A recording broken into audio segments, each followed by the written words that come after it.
Dans l'épisode du 28 juin de Demain nous appartient, Martin va voir le procureur pour lui annoncer qu'il va reprendre son poste de commandant.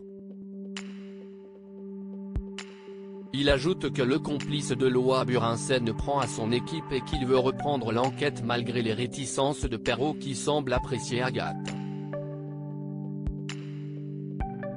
Au commissariat, Aurore et Roxane fabriquent une piste en inventant un indice d'Aurore qui serait sortie de prison 2 jours avant qu'elle ne se fasse tirer dessus.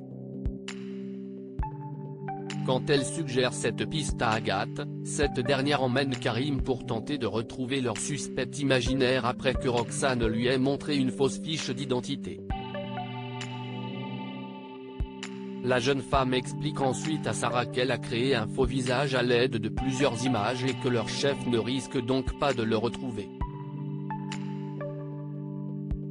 Alors qu'elle revient bredouille de ses recherches avec Karim, Agathe reçoit un message qui l'informe que Martin revient le lundi suivant. Elle s'inquiète en pensant à sa mutation et espère qu'elle pourra rester à 7. Elle décide ensuite d'envoyer un message à Martin pour le voir afin de discuter des affaires en cours. Quand elle le rejoint chez lui, elle lui explique que ses collègues attendent son retour avec impatience tandis qu'il essaie de se renseigner sur l'enquête concernant la tentative de meurtre sur Aurore. Peu après, Agathe propose de leur refaire du café et glisse une mystérieuse poudre dans celui de Martin. Après quelques gorgées, le commandant commence à se sentir mal et à sentir son cœur ralentir tandis qu'Agathe s'en va en faisant comme si de rien n'était. Plus tard dans la journée quand elle est de retour au commissariat avec son équipe, Karim reçoit un appel de Nordine. Martin est-il vraiment mort ?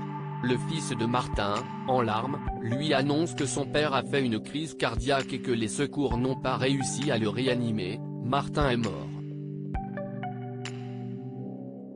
Ailleurs à 7, Lisa est toujours encouragée par Victoire à poursuivre une éventuelle histoire avec Aaron et fait la connaissance de son frère, Simon.